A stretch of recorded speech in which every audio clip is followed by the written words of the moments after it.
एक जंगल में एक शेर रहता था। वह जंगल का राजा था और बड़ा ही बलशाली था। सारे जानवर भय के कारण उसका गुणगान किया करते थे।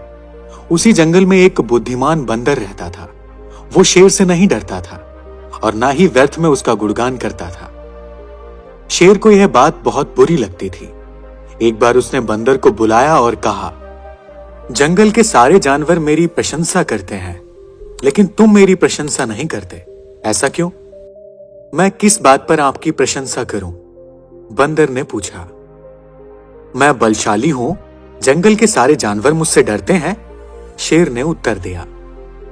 वनराज, मैं बल को नहीं बुद्धि को श्रेष्ठ मानता हूं, इसलिए मात्र बल के कारण मैं आपका गुणगान नहीं करूंगा, बंदर ने बोला।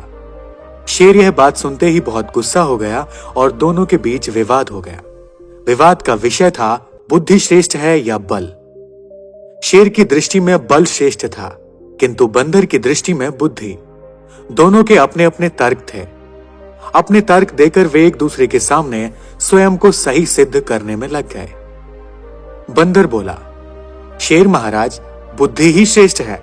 बुद्धि से संसार का हर कार्य संभव है, चाहे वह कितना भी कठिन क्यों ना हो। बुद्धि से हर समस्या का समाधान संभव है, चाहे वह कितना ही मुश्किल क्यों ना हो। मैं बुद्धिमान हूं और अपनी बुद्धि का प्रयोग कर किसी भी मुसीबत से आसानी से निकल सकता हूं। कृपया यह बात आप मान लीजिए। बंदर का तर्क सुनकर शेर भड़क गया और बोला, चुप कर बंदर, तू बल और बुद्धि की तुलना कर बुद्धि को श्रेष्ठ बता रहा है। बल के आगे किसी का जोर नहीं चलता। मैं बलवान हूं और तेरी बुद्धि मेरे बल के सामने कुछ भी नहीं है। मैं चाहूं तो इसी क्षण इसका प्रयोग करके तेरे प्राण ले सकता हूं।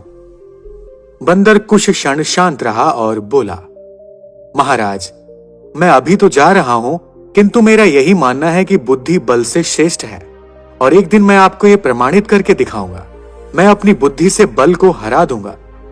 मैं उस दिन की प्रतीक्षा करूंगा जब तुम ऐसा करके दिखाओगे। उस दिन मैं अवश्य तुम्हारी इस बात को स्वीकार करूंगा और मान लूंगा कि बुद्धि बल से श्रेष्ठ है, किंतु तब तक कतई नहीं, शेर ने उत्तर दिया। इस बात को कई दिन बीत गए थे। बंदर और शेर का आमना सामना भी नहीं हुआ। एक दिन शेर जंगल में शिकार कर अपनी गुफा की ओर लौट रहा था। अचानक वह पत्तों से ढके एक गड्ढे में जा गिरा। उसके पैर में चोट लग गई। किसी तरह से वह गड्ढे से बाहर निकला तो देखा कि एक शिकारी उसके सामने बंदूक ताने खड़ा है। शेर घायल था। ऐसी अवस्था में वह शिकारी का सामना करने में असमर्थ था। तभी अचानक कहीं से शिकारी पर पत्थर बरसने लगे। शिकारी हड़बड़ा गया। इससे पहले कि वो कुछ समझ पाता, एक पत्थर उसके सिर पर आकर पड़ा। वह दर्द से तिलमिला उठा और अपने प्राण बचाने के लिए वहां से भाग गया। इस दृश्य को देखकर शेर भी चकित था। उसे समझ नहीं आया कि शिकारी पर पत्थर से हमला किसने किया और किसने उसके प्राणों की रक्षा की। वह इधर उधर देखते हुए ये सोच ही रहा था कि सामने से एक पेड़ पर बैठे हुए बंदर की आवाज उसे सुनाई दी। महाराज, आज आपके बल को क्या हुआ? इतने बलवान होते हुए भी आज आपकी जान पर बन आई। बंदर को देखकर शेर ने पूछा, तुम यहां कैसे? महाराज, कई दिनों से मेरी उस शिकारी पर नजर थी। एक दिन मैंने उसे गड्ढा खोदते हुए देखा तो मैं समझ गया कि वह आपका शिकार करने की फिराक में है। इसलिए मैंने थोड़ी बुद्धि लड़ाई और ढेर सारे पत्थर इस पेड़ पर एकत्रित कर लिए ताकि आवश्यकता पड़ने पर इनका प्रयोग शिकारी के विरुद्ध कर सकूं। बंदर ने शेर के प्राणों की रक्षा की थी।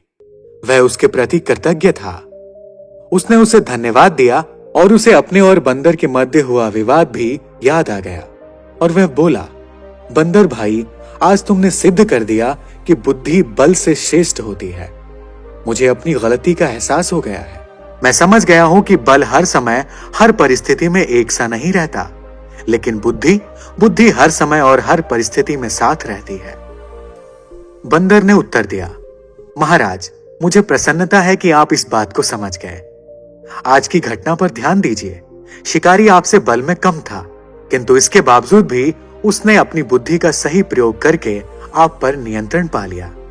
उसी प्रकार मैं शिकारी से बल में कम था, किंतु बुद्धि का प्रयोग करके मैंने उसे डराकर भगा दिया। इसीलिए हर कोई कहता है कि बुद्धि बल से श्रेष्ठ है। दोस्तों, हम अपनी बुद्धि का इस्तेमाल करके किसी भी समस्या का समाधान कर सकते हैं। चाहे फिर वो बल का प्रयोग करना ही क्यों ना हो या चतुराई ही क्यों ना हो। जबकि खाली बल प्रयोग करके हम बुद्धिमानी नहीं कर सकते। बल प्रयोग करने से हर एक समस्या का समाधान नहीं निकलता। जिस प्राणी के पास बुद्धि है उसके पास सभी तरह का बल भी है। वह कठिन परिस्थितियों का मुकाबला सहजता से करते हुए उस पर विजय पा लेता है। समय पड़ने पर बुद्धिहीन का बल भी निरर्थक है, क्योंकि अगर उसको पता नहीं होगा कि बल का कैसे उपयोग करना है तो वो जितना भी बलशाली क्यों ना हो, वो कोई काम का नहीं। वह उसका उपयोग नहीं कर पाता। यह एक सच्चाई है, क्योंकि किसी भी ढंग से समझाने पर भी कोई दुष्ट सज्जन नहीं बन जाता। और इसी प्रकार घी दूध से सींचा गया नीम का वृक्ष भी मीठा नहीं हो जाता। इसलिए बुद्धिमता से ही जीवन के हर मोड़ पर विजय पाई जा सकती है।